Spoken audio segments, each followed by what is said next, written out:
ஹல்லேலூயா. தேவனுக்கு மகிமை உண்டாவதாக. தேவனுடைய வார்த்தையை நாம் எல்லாரும் சேர்ந்து இந்த ஓய்வு நாளிலே தியானிக்க போகிறோம். தியானிக்கப்படியாக தேவன் அவருடைய வார்த்தைகள் நம்மிடத்துல நிரம்பி இந்த வார்த்தையை கேட்கிறவர்களாக மாத்திரம் இல்லாமல் அதன்படி செய்கிறவர்களாக இருக்க தேவனுடைய கிருபையை நாடுவோம். கண்களை மூடி தேவனை நோக்கி, ஆண்டவரே, அன்பின் தகப்பனே, உடைய வார்த்தைகளை நாங்கள் தியானிக்க போகிறோம். உடைய வார்த்தையே எங்களுக்கு வெளிச்சமாக இருக்கிறது. ஆகவே உடைய வார்த்தையின் மூலமாக நாங்கள் கனி தந்து இந்த வார்த்தையில பெருக உதவி செய்யுங்க. மற்றவர்களுக்கு பிரயோஜனமா இருக்க உதவி செய்யுங்க. வார்த்தையை கேட்கிறவர்களாக மாத்திரமல்லாமல் அதன்படி செய்து முடிக்கிறவர்களாக இருக்க உதவி செய்யுங்க. யெகோவாவின் நாமத்தில் பிதாவே, ஆமென். ஹல்லேலூயா, ஹல்லேலூயா. தேவனுக்கே மகிமை உண்டாவதாக. இன்றைக்கு என்னுடைய என்ன தலைப்புல நம்ம இன்னைக்கு தியானிக்க போகிறோம் அப்படின்னு பார்த்தோம்னா, 10 கன்னிகைகள். என்ன சொல்லுங்க? 10 கன்னிகைகளை குறித்து நாம தியானிக்க போகிறோம். எப்பொழுதுமே பார்த்தோம்னா நம்முடைய யெகோவா ஹம்ஷியா அநேக தரம் உவமைகள்னால என்ன பண்ணுவாரு? பேசுவார். என்ன பேசுவாரு? உவமைகள்னால பேசுவார். இந்த உவமைகள் என்பது சீஷர்களுக்கு அநேகருக்கு அது என்ன ஆகாது, புரியாது. அது பிற்பாடு என்ன பண்ணுவாங்க? அதை கேட்டு அதை கற்றுக்கொள்வார்கள். அந்த உண்மைக்கான அர்த்தம் என்ன? இதை குறித்துதான் மார்க் 4ஆம் அதிகாரம்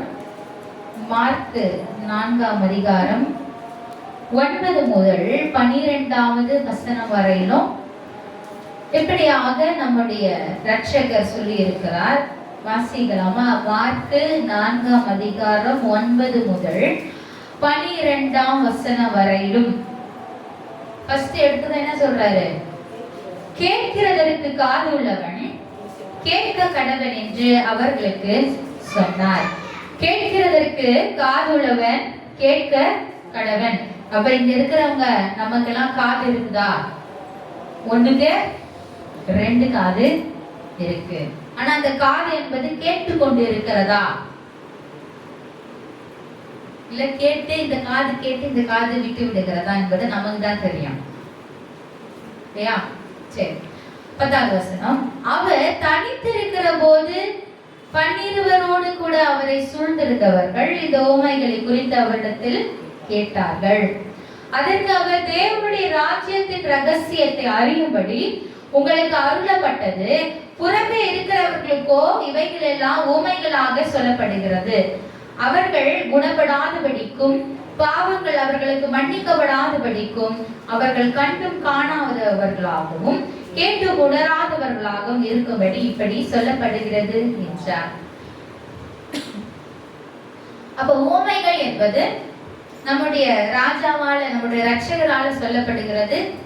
அவருடைய சீஷர்களுக்கு ராஜ்யத்தின் ரகசியங்களை நாம அறிந்து கொள்ளும்படியாக அவர் என்ன பண்றாரு? சொல்றாரு இல்லையா? எல்லா உவமைகளும் தேவனுடைய ராஜ்யத்திற்குரியவைகள். எல்லா உவமைகளும் அதில் இருக்கிற எல்லா காரியம் வரக்கூடியதான எல்லா விஷயமும் எல்லாமே எதுக்கு ரிலேட்டடா இருக்கு? எதுக்கு உகந்ததா இருக்குது? எல்லாமே ராஜ்யத்தை குறித்ததாகவே இருக்கிறது. அதனுடைய மறைத்திருக்கிற ரகசியம் அதுதான். ஹல்லேலூயா.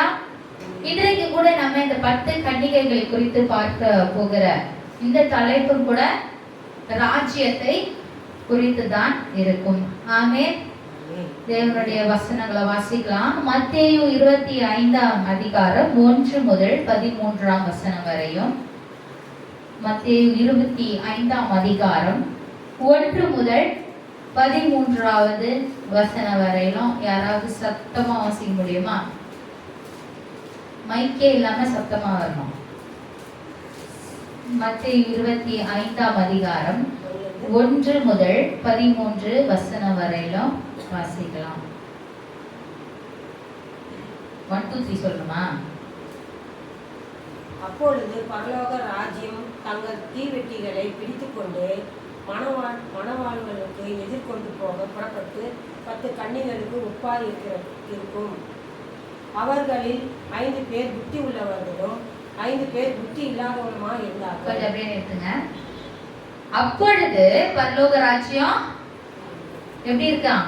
தங்கள் தீவட்டிகளை பிடித்துக் கொண்டு மணவாளனுக்கு எதிர்கொண்டு போக புறப்பட்ட 10 கன்னிகைகளுக்கு ஒப்பாயிருக்கும். அவர்களில் 5 பேர் புத்தி உள்ளவர்களும் 5 பேர் புத்தி இல்லாதவர்களுமாய் இருந்தார்கள். அடுத்தது, புத்தி இல்லாதவர்கள் தங்கள் தீவெட்டிகளை எடுத்துக்கொண்டு போனார்கள், எண்ணெயோ கூட கொண்டு போகவில்லை. புத்தி இல்லாதவர்கள் என்ன பண்ணாங்களா? தீவெட்டிகளை எடுத்து கொண்டு போனாங்க. எண்ணெய், அந்த தீவெட்டி, அந்த எண்ணெய், அந்த விளக்கு எரியக்கூடியதான எண்ணெயை அவர்கள் கொண்டு போகவில்லை. அடுத்த வசனம், புத்தி உள்ளவர்கள் தங்கள் தீவெட்டிகளோடு கூட தங்கள் பாத்திரங்களில் எண்ணெயும் கொண்டு போனார்கள். இப்ப புத்தி இருக்கிறவங்க, புத்தி இருக்கிற அந்த கன்னிகைகள் என்ன பண்ணாங்க? அந்த தீவெட்டியோட கூட சேர்த்து என்ன கொண்டு போறாங்க?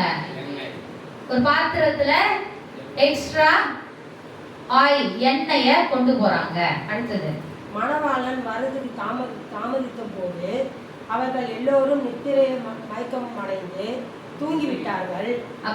நடு ராத்திரியிலே இதோ மணவாளன் வருகிறார், அவருக்கு எதிர்கொண்டு போக புறப்படுங்கள் என்கிற சத்தம் உண்டாயிற்று.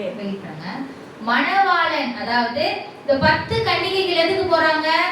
மணவாளனை சந்தித்து மணவாளனோடு கூட போகும்படியாக இந்த 10 கன்னிகைகள் போறாங்க. அப்ப அந்த 10 கன்னிகைகளும் நடுராத்திரியில என்ன ஆகுது?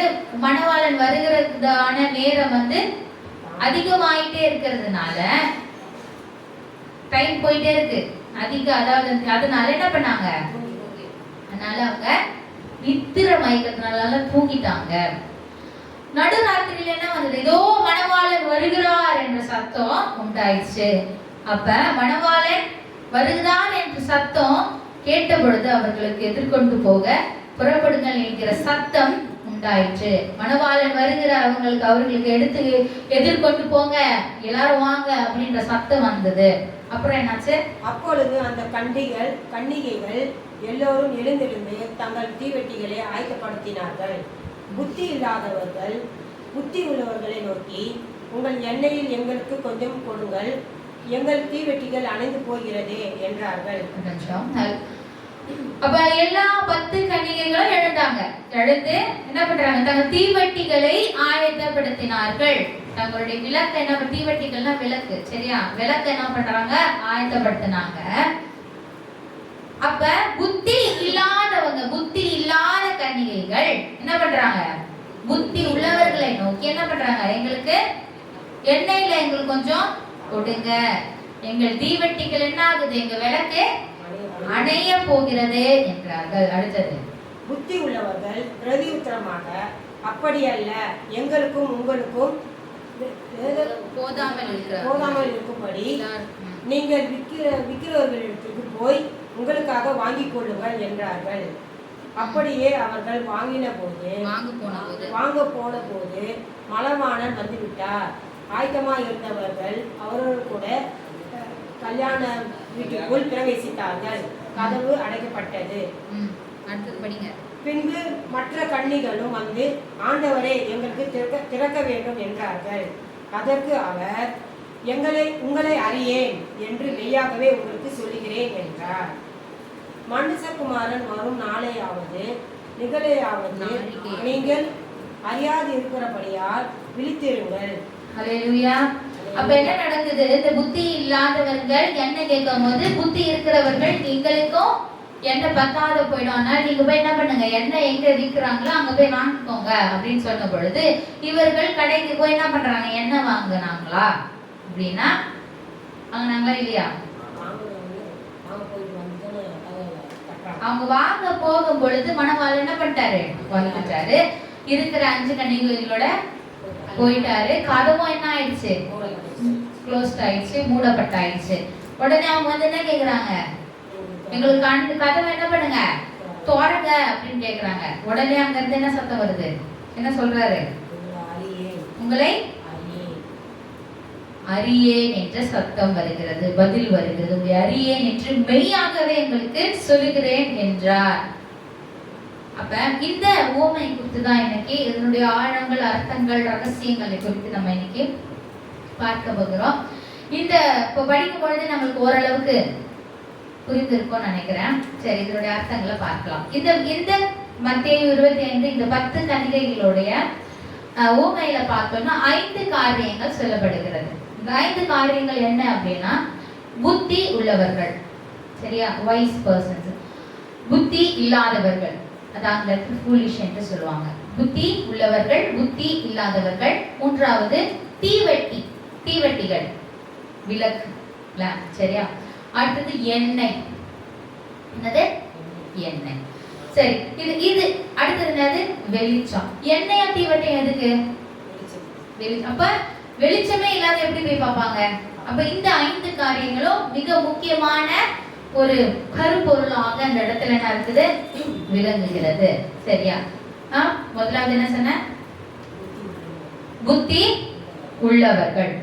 புத்தி உள்ளவர்கள் என்றாலே யாரெல்லாம் கேட்டு அதன்படி கீழ்ப்படுகிறவர்களே புத்தி உள்ளவர்கள். எப்படி புத்தி உள்ளவர்கள்? யாரு?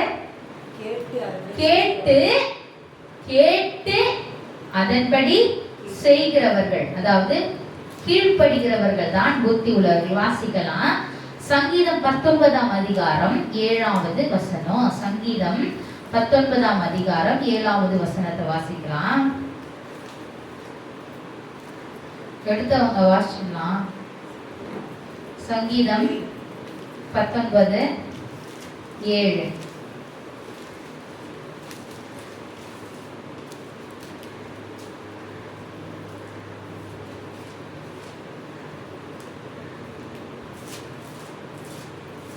யாவே தேவனுடைய வேதமே இருக்கிறது.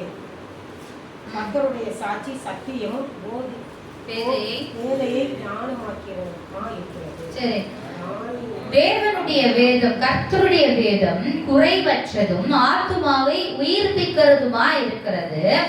கர்த்தருடைய சாட்சி, யாவேயுடைய சாட்சி சத்தியமும் பேதையை ஞானியையும் ஆக்குகிறது. அப்ப ஞானி இங்க புத்தி உள்ளவர்கள்னா யாரு?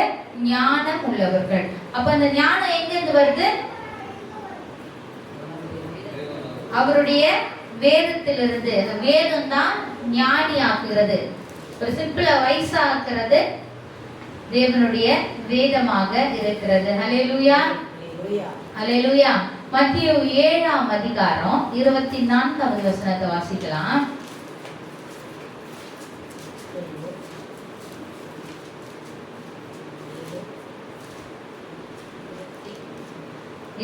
மத்தேயு 7ஆம் அதிகாரம் 24வது வசனம்.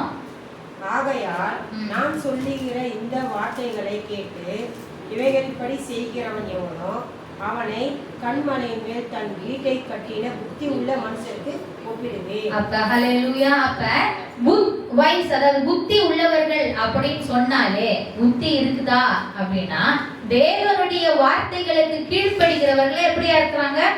புத்திமான்களாக, வயசாக இருக்கிறார்கள் என்று நம்ம வேதத்தினுடைய நீதிமொழிகள்லாம் பார்த்தோம். யெஷுவா ஹமஷியா சொல்லுகிற வார்த்தையில நம்ம என்ன பண்ணோம் பார்த்தோம்.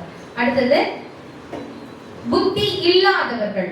புத்தி இல்லாதவர்கள் நம்ம முன்னாடி பார்த்தோம். புத்தி இருக்கிறவர்கள் அப்படியா இருப்பாங்க? கேட்டு அதற்கு கீழ்ப்படுகிறவர்களாக இருப்பாங்க. புத்தி இல்லாதவர்கள் ஒரு இன்ஸ்ட்ரக்ஷனை என்ன பண்ணுவாங்க?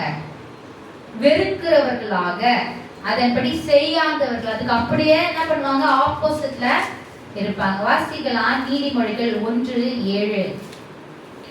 நீதிமொழிகள் 1:1ஆம் அதிகாரம் 7வது வசனம் வாசிக்கலாம்.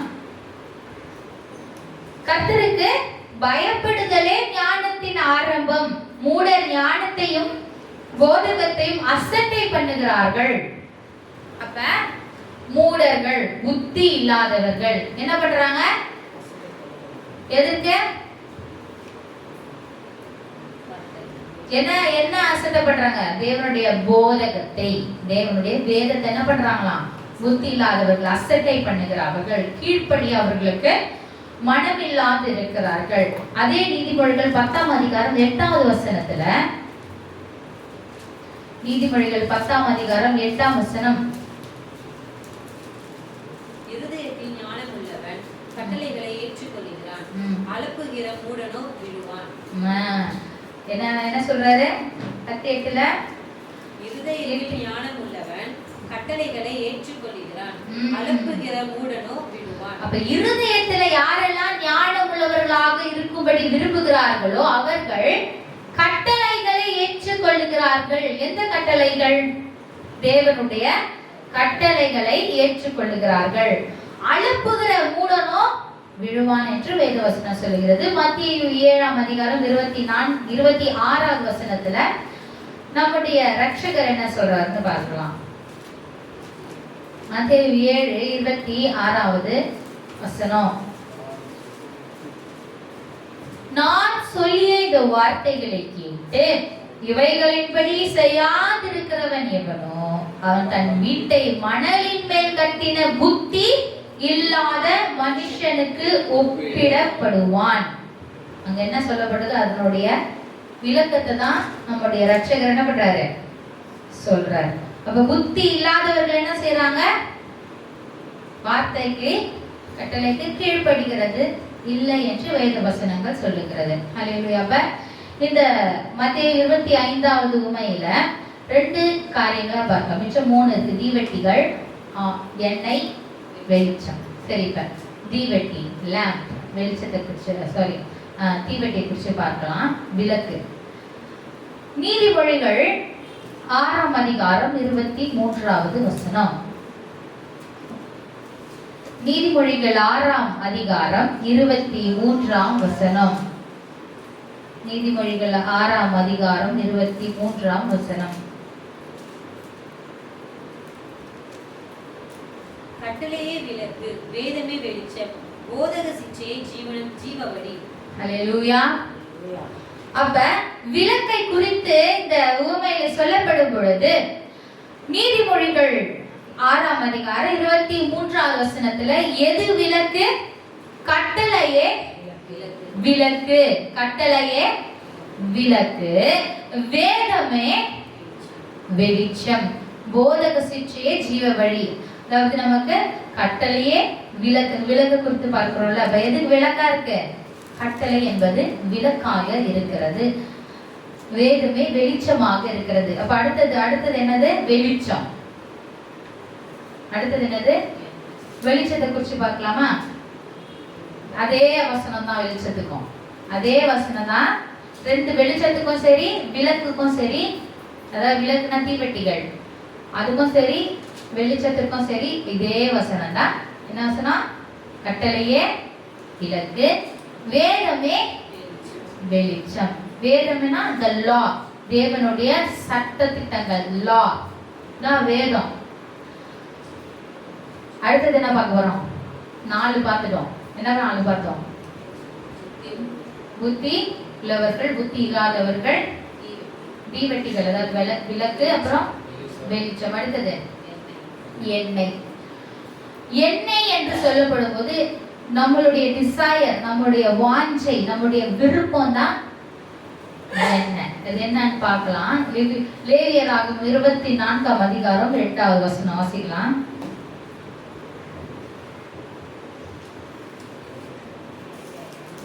லேவியராகமம் 24ஆம் அதிகாரம் 2வது வசனம். இந்த வசனத்தை வாசிக்கிறதுக்கு முன்னாடி நல்லா ஞாபகம் வச்சுக்கோங்க. விளக்கு, கட்டளையே என்னது? விளக்கு என்பதை குறித்து ஞாபகம் வைத்துக் கொள்ளுங்கள். கட்டளையே விளக்கு, வேதமே வெளிச்சம். The law, the light is the law. சரி, வாசிக்கலாம். லேவியராகமம் 24 2ஆம் வசனம். எப்பொழுதும் எரிந்து கொண்டிருக்கும்படி அதற்காக இடித்த பிளந்த தெளிவான ஒளி எண்ணெயை இஸ்ரவேல் புத்திரர் உன்னிடத்தில் கொண்டு வரும்படி அவர்களுக்கு கட்டளையிடு. சரி, குத்து விளக்கு, விளக்கு என்றால் கட்டளை, கனெக்ட் பண்ணும். சரியா? விளக்கு என்றால் கட்டளை. சரி, குத்து விளக்கு எப்பொழுதும் எரிந்து கொண்டிருக்கும்படி அதற்காக இடித்து பிழிந்த தெளிவான ஒலிவ எண்ணெயை இஸ்ரவேல் புத்திரர் உன்னிடத்தில் கொண்டு வரும்படி அவர்களுக்கு கட்டளை இடு. சரி, இந்த எண்ணெய் எங்க இருந்து வருது? எங்க இருந்து வருது? எண்ணெய் எங்க இருந்து வரும்? செக்குல இருந்து வருது. எண்ணெய் எங்க இருந்து வருது? செக்குல. அந்த செக்குல ஆட்டக்கூடியதான அந்த ஒலிவ மரம்ன்றது என்னது? அது ஒலிவ பழம். அது என்னதா இருக்கு? அது ஒரு பழம். Olive fruit. அது என்னது? ஒரு பழம், ஒலிவ பழம் அது. சரியா? அந்த ஒலிவ பழத்தில் இருந்து வரக்கூடியதான அந்த எண்ணெய் தான் எதற்கு யூஸ் ஆக போகுது? இப்ப விளக்குக்கு, அதாவது கட்டளைக்கும் அந்த கட்டளையிலிருந்து வரக்கூடியதான அந்த லா வேதத்துக்கும் வெளிச்சத்தை கொடுக்கும்படியாக அந்த எண்ணெயானது உபயோகிக்கப்படுகிறது. அந்த விளக்குக்குள்ளாக ஊற்றப்பட, அதாவது பட போகிறது. விளக்கு என்றால் கட்டளை. அந்த எண்ணெய் ஊற்றின பிறகு வரக்கூடியதான என்னது? வெளிச்சம் என்றால் வேதம் அதற்கு உபயோகிக்கப்படுகிறது. இல்லையா? இப்ப ஒவ்வொரு வேதத்தில் சொல்லப்படுகிறதான ஒவ்வொரு காரியத்திற்கும் ஆழமான அர்த்தங்கள் உண்டு. நம்ம வந்து ஒரு இப்ப நம்ம பழத்தில் இருந்து தான் அந்த எண்ணெய் என்ன ஆகுது? வருது இல்லையா? எப்படி அந்த பழத்தில் இருந்து கூடியதான எண்ணெய் வருகிறது? பழம் என்றாலே நம்ம என்னவா இருக்கணும்? அது ஃப்ரூட். அதாவது பழம் என்றாலே அது எதுக்கு வேதத்தின்படி என்ன நம்மளுக்கு புரியுகிறதா இருக்கிறது? கனி. கனினா என்ன நம்மளுக்கு புரியுது? அது ஒரு கனி தந்த வாழ்க்கை. கனினாலே என்னவா வரும்? கனி நிறைந்த வாழ்க்கை. தேவனுக்கு கனி கொடுக்கிறவர்கள். கனி மேல அதுதான இது வருது. அப்ப அந்த கனிக்கும் என்ன இருக்குது? கனி என்றதான அந்த வார்த்தைக்கு வேதத்தின் அடிப்படையிலான ஆழமான அர்த்தம் என்னன்னா கனி தரும்படியான வாழ்க்கை. வாசிக்கலாம். மத்தேயு 12ஆம் அதிகாரம் 33வது வசனம். மத்தேயு நல்லா கொஞ்சம் ஷார்ப்பா, அதாவது கவனமா கவனித்தீங்கன்னா இதனுடைய ஆழமான அர்த்தங்கள் புரியும். மத்தேயு புரியலன்னா தயவு செய்து கேட்கலாம். மத்தேயு 12ஆம் அதிகாரம் 33வது வசனம்.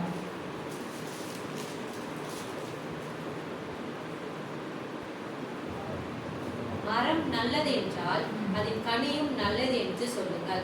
மரம் கெட்டது என்றால் அதன் கனியும் கெட்டது என்று சொல்லுங்கள். மரமானது அதன் கனியினால் அறியப்படும். அல்லேலூயா, அல்லேலூயா. அப்ப மரம் நல்லது என்றால் அந்த மரத்தை என்ன சொல்லணும்? நம்ம நல்லது, நல்ல மரம் என்று சொல்லுங்க.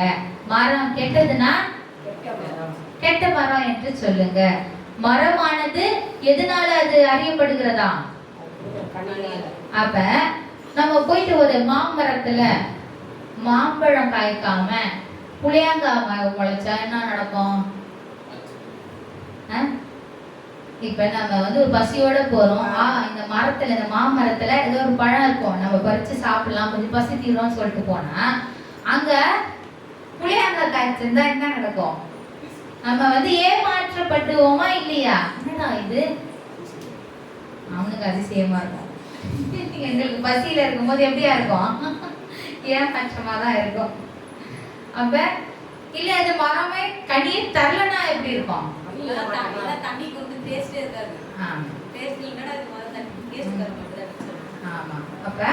அப்ப நம்மளுடைய விருப்பத்தோட கூட நம்ம ஒரு வாஞ்சையோட போகும் பொழுது ஒரு மரத்தை நோக்கி அது கனியை நமக்கு தரல, நம்ம வளர்க்குற மரமே கனி தரல அப்படின்னா நம்ம என்ன பண்ணுவோம்? என்னடா இது இவ்வளோ தண்ணி ஊற்றுறோம், இப்படி வர்றோம், தண்ணி அந்த எவ்வளோ வேலை செஞ்சாலும் என்ன இருக்க மாட்டேங்குது, ஒரு கனியை கூட நமக்கு தர மாட்டேங்குது. ஒரு வெறுப்பு, ஒரு ஒரு நமக்கு ஒரு கஷ்டமா இருக்கும் சில டைம்ல, இல்லையா?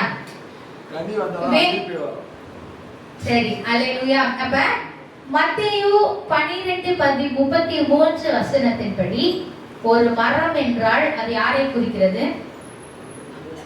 மரம் என்றால் நம்மை குறிக்கிறது. மரம் என்றால் நம்மை குறிக்கிறது. அதனுடைய கனி என்ன குறிக்கிறது? நாம் மரத்தை குறிக்கிறது, ஒழுக்கத்தை. ஒழுக்கம், அதாவது நம்மளுடைய கரெக்ட் தான். கனி என்பது எதை குறிக்கிறது? நம்மளுடைய லைஃப் ஸ்டைல், நம்மளுடைய வாழ்க்கை முறைகள் தேவனுக்கு பிரியமானதாக இருக்கிறதா என்பதை குறிக்கிறது. அப்ப அதுதான் சொல்றது, ஒரு மரம் நல்லது என்றால் அதை நல்லது என்று சொல்லுங்க, ஒரு மரம் கெட்டது என்றால் அதை கெட்டது என்று சொல்லுங்க.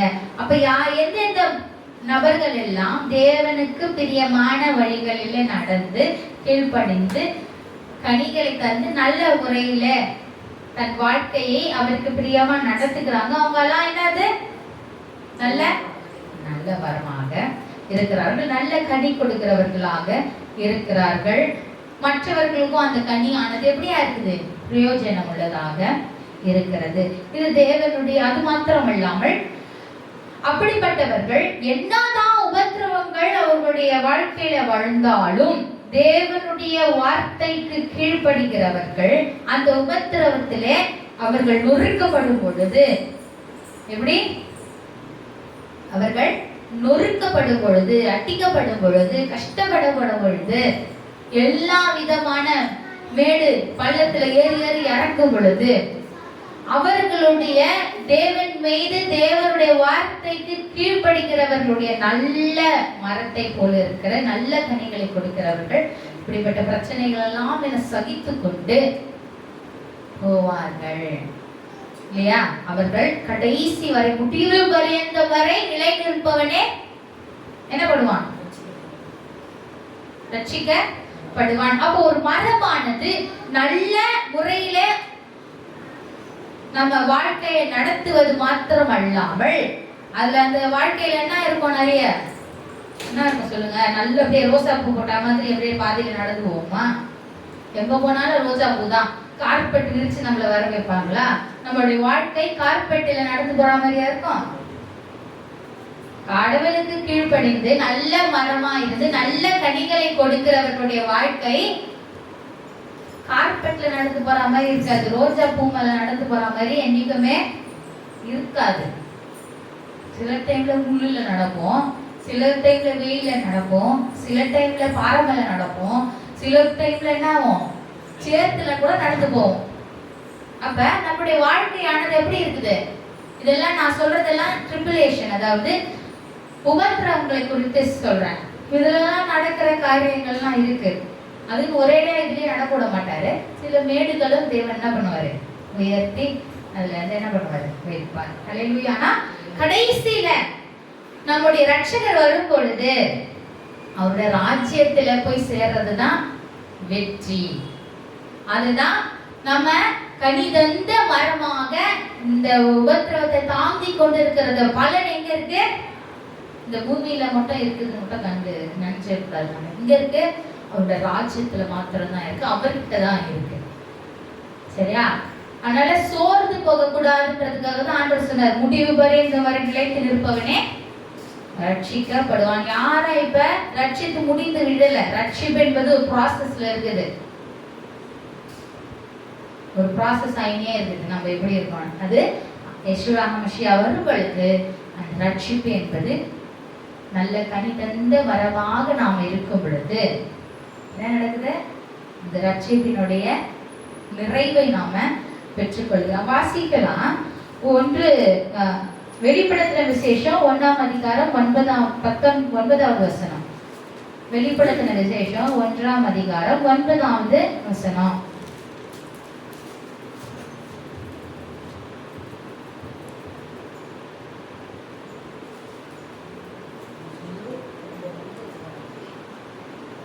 வெளிப்படுத்தின விசேஷம் 1ஆம் அதிகாரம் 9ஆம் வசனம்.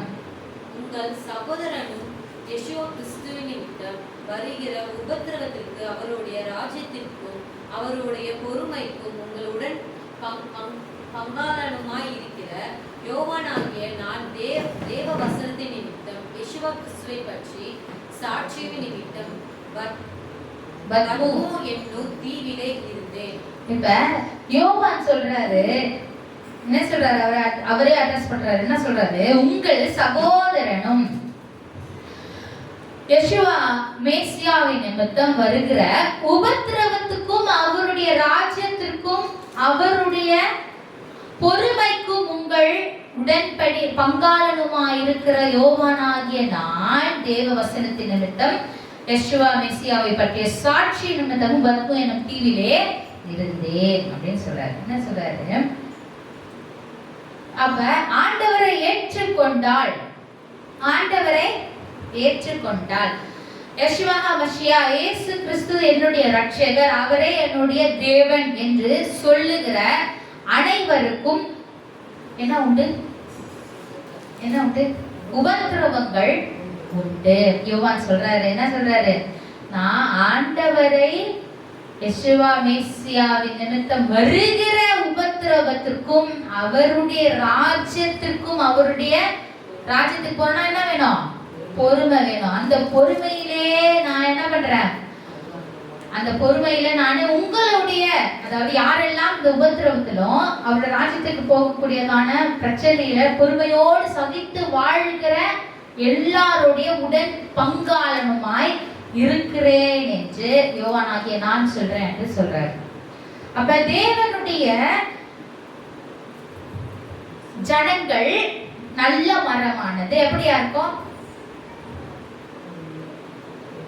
நல்ல மரமானது, நல்ல கனிகளை கொடுக்கிற மரமானது எல்லா விதத்திலும் நல்ல கனிகளை கொடுக்கிறவர்களாக இருக்கும். என்னதான் பிசிக்கலி நம்மளோட சரீரபூர்வமான பலவீனமானாலும் சரி, நமக்கு காசு இல்லாத விஷயம், பினான்சியல் பொருளாதாரத்துல அட்டிப்பட்டாலும் சரி, அடுத்தது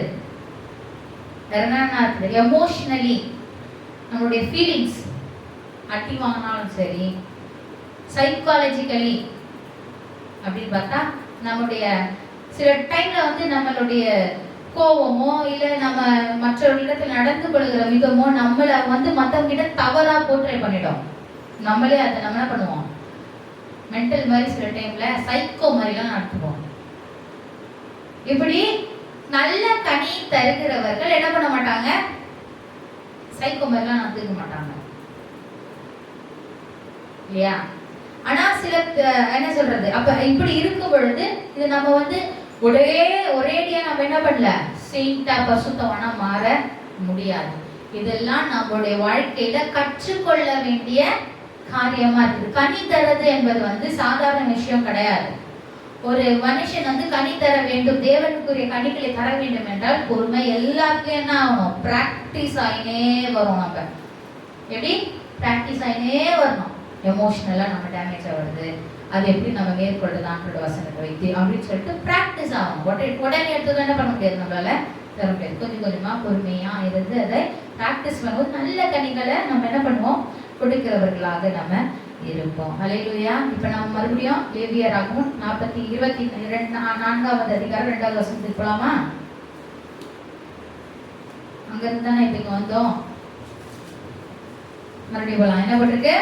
குத்து விளக்கு எப்பொழுதும் எரிந்து கொண்டிருக்கும்படி அதற்காக இடித்து பிழிந்த தெளிவான ஒலிவ எண்ணெயை இஸ்ரவேல் புத்திரர் உன்னிடத்தில் கொண்டு வரும்படி அவர்களுக்கு கட்டளை இடு. இப்ப நம்ம அங்க என்ன சொல்றது? குத்து விளக்கு எப்பொழுது எரிந்து கொண்டுபடி அதற்கான இடித்து பிழிந்த தெளிவான எண்ணெய். என்னது? தெளிவான எண்ணெய். இந்த தெளிவான எண்ணெய் என்பது பியூர் ஆயில். அது நம்மளுடைய கீழ்ப்படிதல், அதாவது நான் கீழ்ப்படினோம் என்கிறதான வாஞ்சை தான் தெளிவான எண்ணெய். தெளிவான எண்ணெய் போட்டிருக்கா? தெளிவான பியூரான எண்ணெய் கேட்கிறாரு. எண்ணெய் எடுத்து கொடுக்கணும் அப்படின்னு சொல்றாரு. அப்ப இந்த பியூர் ஆயில், அந்த தெளிவான எண்ணெய் என்பது நம்ம எதுக்கு ஏங்கணுமா? நம்மளுடைய ஏக்கம் எதுவா இருக்கணுமா? கீழ்ப்படிதலுடைய ஏக்கமாக இருக்கணும். அடுத்தது என்னது?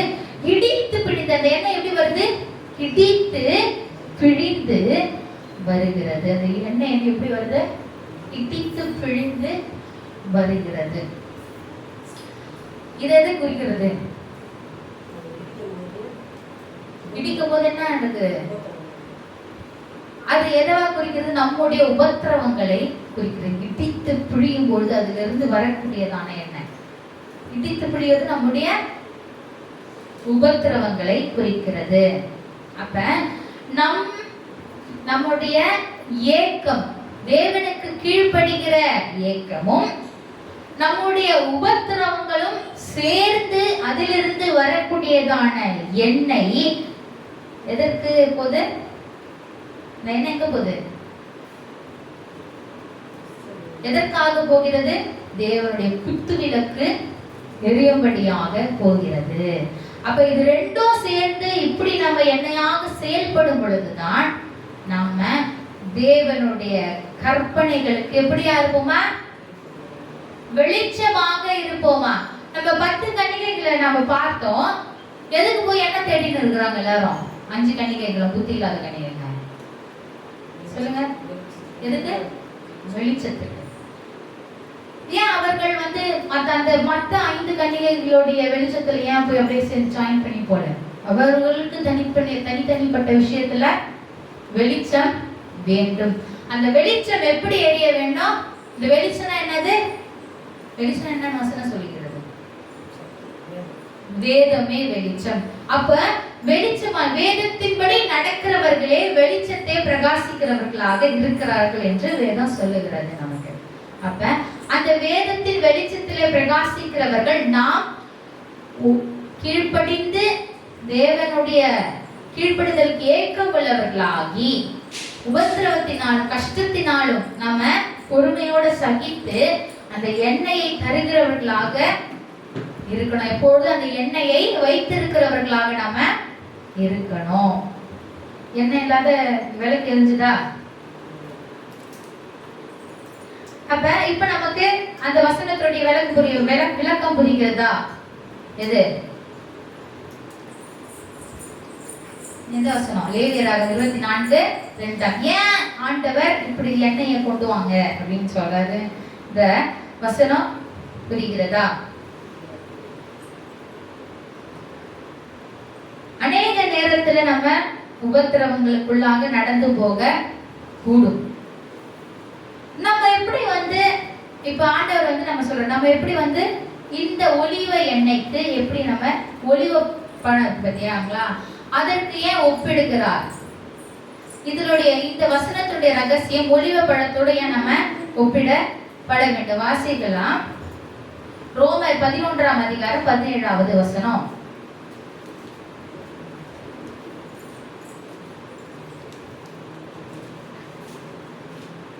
ரோமர் 11:17 வசனம்.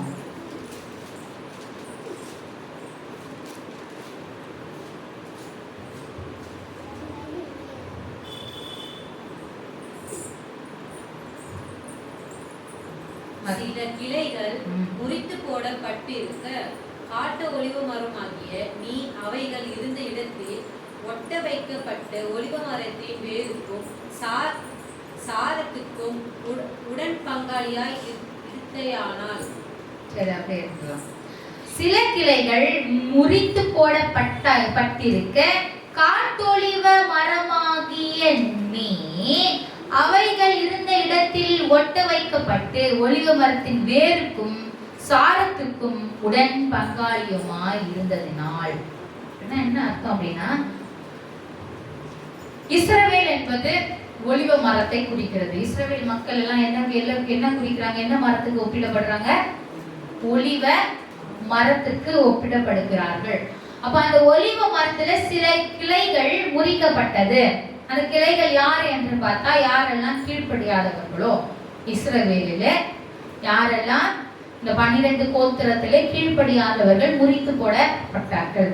அப்ப அந்த முறித்து போடப்பட்ட இடத்திலே யாரெல்லாம் யெஷுவா மசியாவை விசுவாசித்து தன் சொந்த தெய்வமாக ஏற்றுக்கொண்டு அவருடைய வார்த்தைகளுக்கு, கட்டளைகளுக்கு, கற்பனைகளுக்கு கீழ்ப்படுகிறவர்கள் எப்படியா இருந்தாங்க? அவங்க எல்லாம் காட்டு ஒலிவ மரமாக, காட்டில் இருக்கக்கூடியதான ஒலிவ மரமாக இருக்கிறாங்க. அவங்க எல்லாம் என்ன வைக்கப்படுறாங்க? எதுல ஒட்ட வைக்கப்படுறாங்க? எதுல ஒட்ட வைக்கப்படுறாங்க? ஒலிவ மரத்தினுடைய அந்த ஒலிவ மரத்துல என்ன பண்ணப்படுறோம்? ஒட்ட வைக்கப்படுகிறோம், கிராஃப்ட் பண்ணப்படுகிறோம்.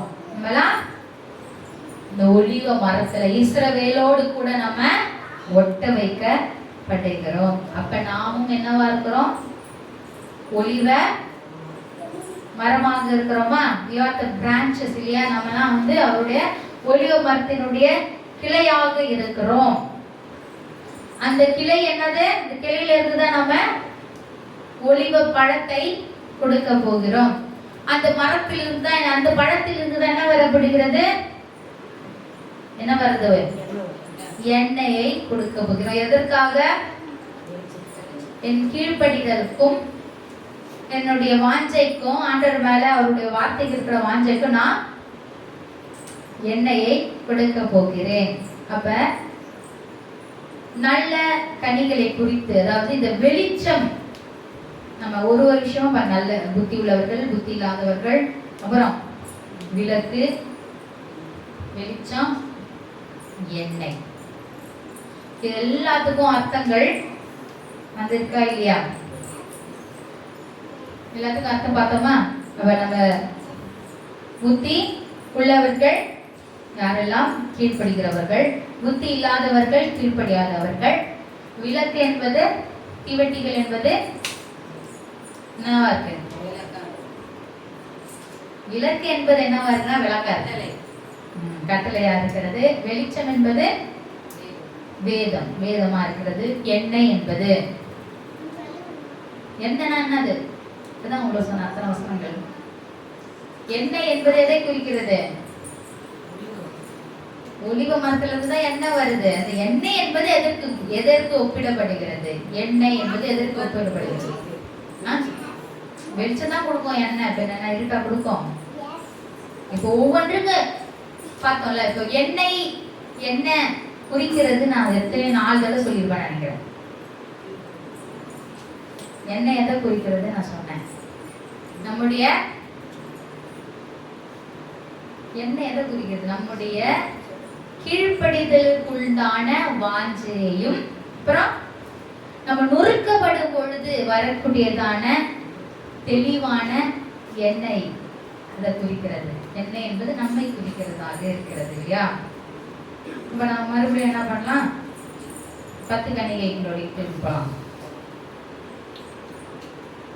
இப்ப நம்ம 10 இந்த கணிகைகளை பார்க்கும் பொழுது நம்ம வேதாகமத்தினுடைய அடிப்படையில் அநேக வார்த்தைகளை வைத்து என்ன பண்ணோம்? கம்பேர் பண்ணி நம்ம பார்த்தோம் இல்லையா?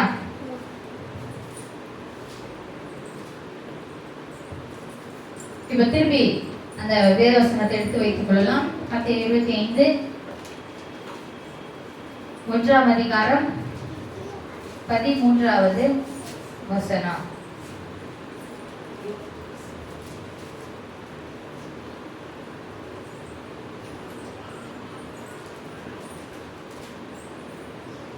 இத இப்ப நம்ம வேத வசனங்களை படித்தோம் இல்லையா?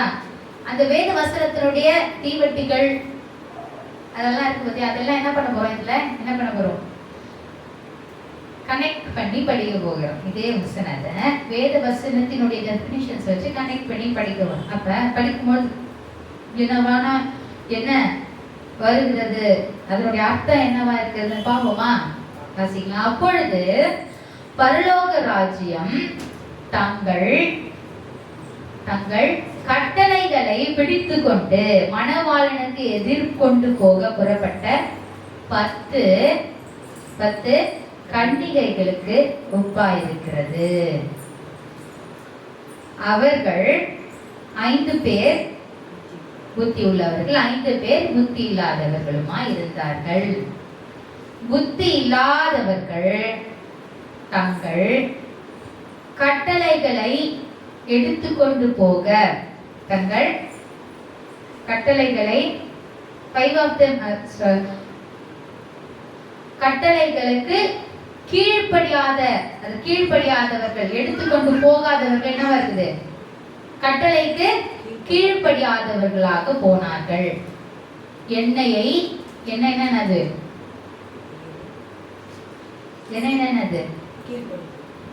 கீழ்ப்படியாதவர்களாக போனார்கள். இப்படி நம்ம ஒவ்வொரு வசனத்திலையும் நம்ம போட்ட அத்தனையும் நம்ம ரீப்ளேஸ் பண்ணி, அதாவது அதெல்லாம் பார்த்தோம்னா இது எதை குறிக்கிறதா இருக்கு? தேவனுடைய 10 கன்னிகைகளுடைய விஷயமே ஆண்டவருடைய கற்பனைக்கு கீழ்ப்படிந்து அவருடைய வேதத்திற்கு எப்பொழுது நாம வெளிச்சமாக இருக்கிறதை குறிக்கிறதாக இருக்கிறது. ஹல்லேலூயா. சரி, இதுல ஒரு வசனம் நம்ம பார்க்கும் பொழுது இங்க 5 புத்தி உள்ள கன்னிகைகள் சொல்றாங்க, நீங்க போய் என்ன பண்ணுங்க, எண்ணெய ஏன் அவங்க வாங்கல? எண்ணெய போய் வாங்க சொல்றாங்க, ஆனா அவங்களால என்ன பண்ண முடியல? இன்னும் வாங்க முடியல. ஏன்? நீதிமொழிகள் 23ஆம் அதிகாரம் 23.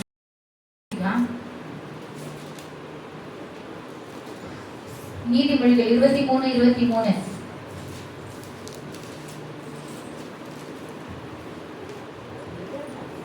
சத்தியத்தை வாங்கு, அதை விற்காதே, அப்படியே ஞானத்தையும் உபதேசத்தையும் புத்தியையும் வாங்கு.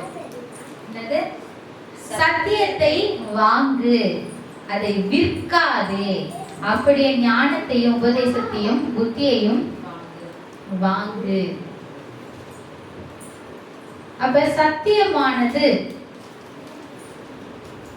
என்னவா இருக்கு? இந்த புத்தி ஞானம் இதெல்லாம் விற்கக்கூடியது இல்ல. அண்டர்ஸ்டாண்ட்? புரியுதா உங்களுக்கு? சத்தியத்தை வாங்கு, அதை விற்காதே. யாரும் அப்படியே ஞானத்தையும் உபதேசத்தையும் புத்தியையும் வாங்கு. ஞானம் உபதேசம் என்ன இருக்குது? விற்க முடியாது. அதெல்லாம் விற்க முடியாது. அதை நம்மளுடைய கீழ்ப்படியதினால தான் வாங்க முடியுமே தவிர அதை போய் கடையில போய் என்ன பண்ண முடியாது? எண்ணெய போய் என்ன பண்ண முடியாது? வாங்க முடியாது.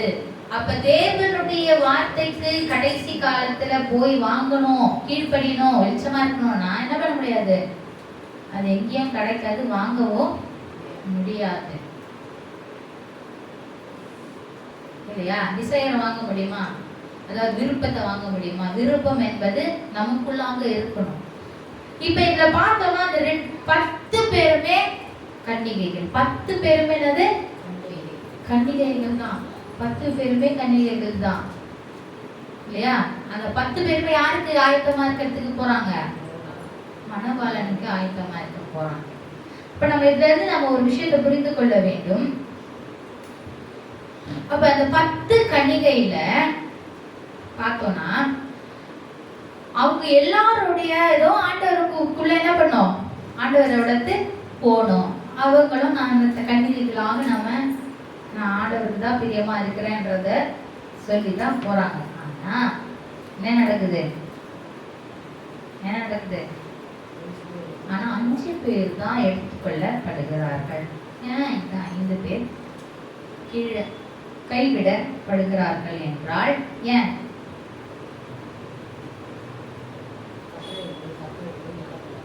அவங்க என்னதான் ஆண்டவரை விசுவாசித்தாலும், என்னதான் ஆண்டவர் மீது பற்றுதலாக இருந்தாலும், அவருக்கு கீழ்ப்படியவில்லை என்றால், அவருடைய கற்பனைகளுக்கு அவருடைய கட்டளைகளுக்கு கீழ்ப்படியவில்லை என்றால், கடைசியா என்ன சொல்லுவார் ஆண்டவரே? கதவு மூடும் பொழுது தரங்க என்ன சொன்னாரு? நான் உன்னை அறியேன். என்னை அதே இதுல சொல்லுவாரு, என்னை விட்டு அகன்று போங்கள் அக்கிரம செய்யக்காரரே, லாலஸ் பீப்பிள் சொல்லுவாருன்னா, என் சட்ட திட்டத்திற்கு கீழ்ப்படியாதவர்களே என்னை விட்டு என்ன பண்ணுங்க? அகன்று போங்கள் என்று சொல்லுவார். அப்ப நம்ம எவ்வளவு ஒரு ஜாக்கிரதையா இருக்கணும், எவ்வளவு ஒரு ஜாக்கிரதையா. நம்முடைய மணவாளன் சீக்கிரமா என்ன பண்ண போறாரு? வரப்போகிறார். அப்ப மணவாளன் வரும் பொழுது நம்ம ஆண்டவருடைய வார்த்தைக்கு கீழ்ப்படியாதவர்களாக அப்படியே ஒரு மெத்தனமாக ஒரு வாஞ்சை இல்லாதவர்களாக இருந்தோம்னா நம்ம என்ன பண்ணப்படுவோம்? கைவிட படுவோமா இல்லையா? அப்ப இந்த 10 கன்னிகைகளை குறித்து நம்ம தியானிக்கும் பொழுது 5 கன்னிகைகள் புத்தி உள்ள கன்னிகைகள் மாதிரி இருக்கணுமா, புத்தி இல்லாத கன்னிகைகள் மாதிரி இருக்கணுமா? புத்தி உள்ள கன்னிகைகளா இருக்கணும் இல்லையா? அப்ப புத்தி உள்ள கன்னிகைகளா இருக்கணும்னா என்னென்ன வாஞ்சை நம்ம இடத்துல இருக்கணும்? சொல்லுங்க, இந்த பக்கத்துல சொல்லுங்க. என்ன வாஞ்சை இருக்கணும்? ராஜ்யத்துக்கு போறதுக்கு கடைசி இப்போ வாழ்க்கையில என்ன வாஞ்சையில இருக்கணும்?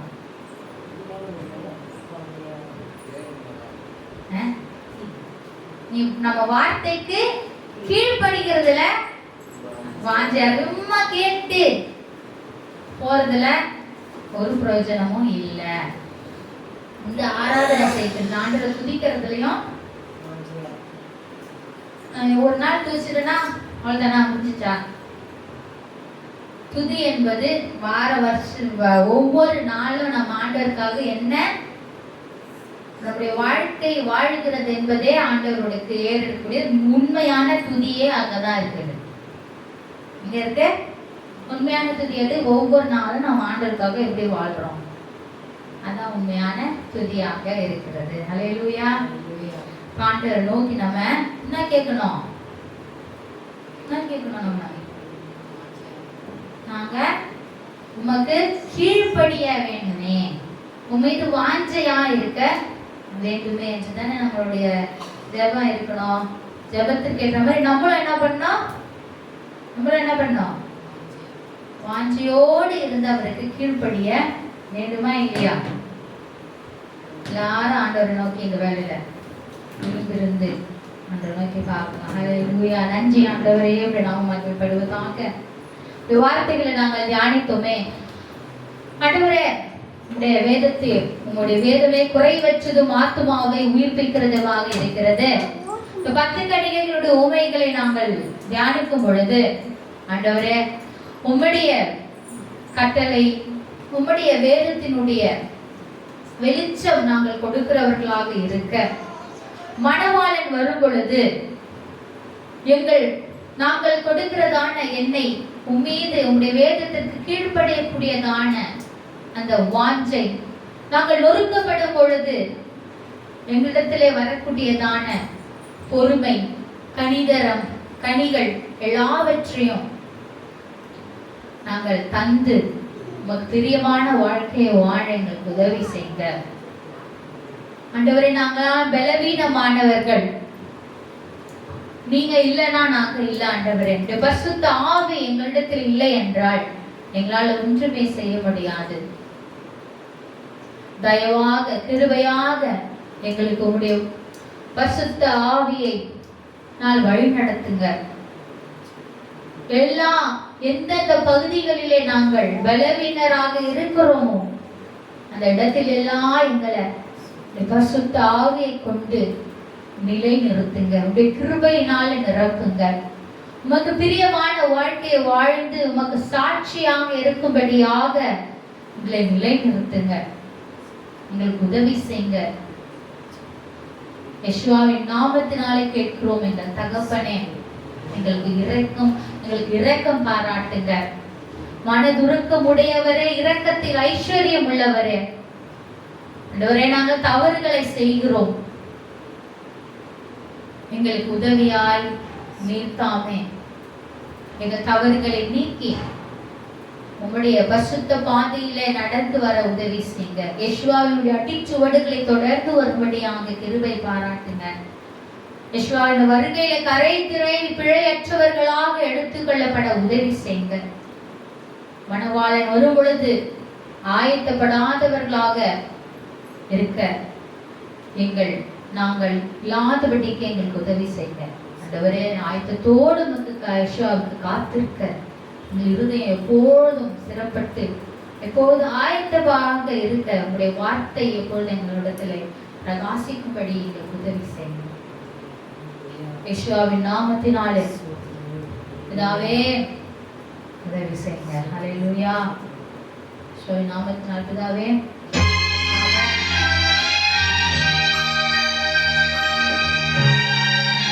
உமக்கு பிரியமானதை செய்ய கற்றுத்தாங்கல கேட்போம். ஆமென்.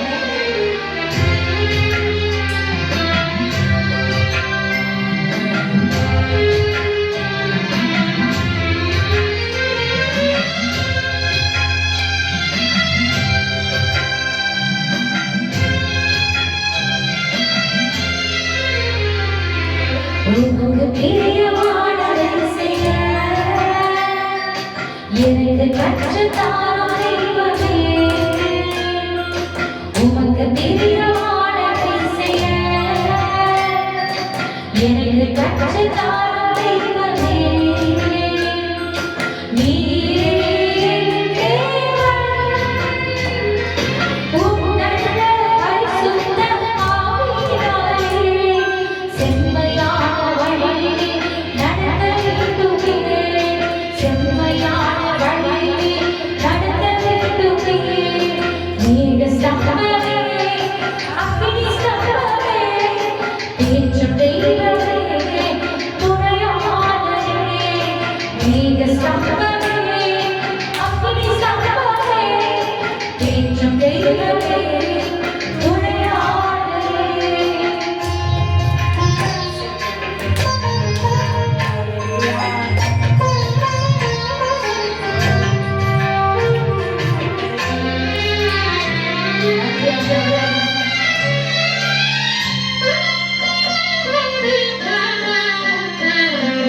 உம்மை நோக்கி என் கைகளை உயர்த்தி துதித்து மகிழ்கிறேனையா. உம்மை நோக்கி என் கைகளை உயர்த்தி துதித்து மகிழ்கிறேனையா. வார்த்தைகள் தவிப்பது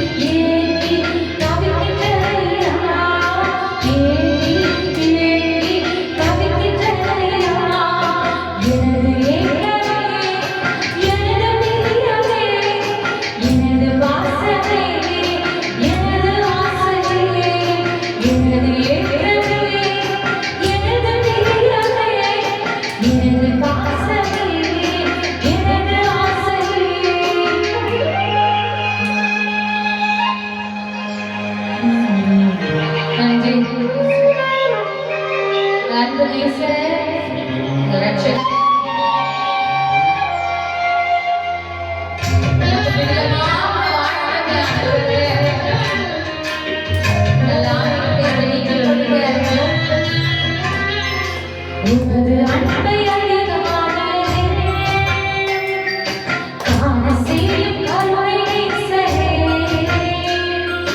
உமது அன்பை அதிகமானதே, காண செய்யும் கருணை நேசரே. உம்மையே நம்பி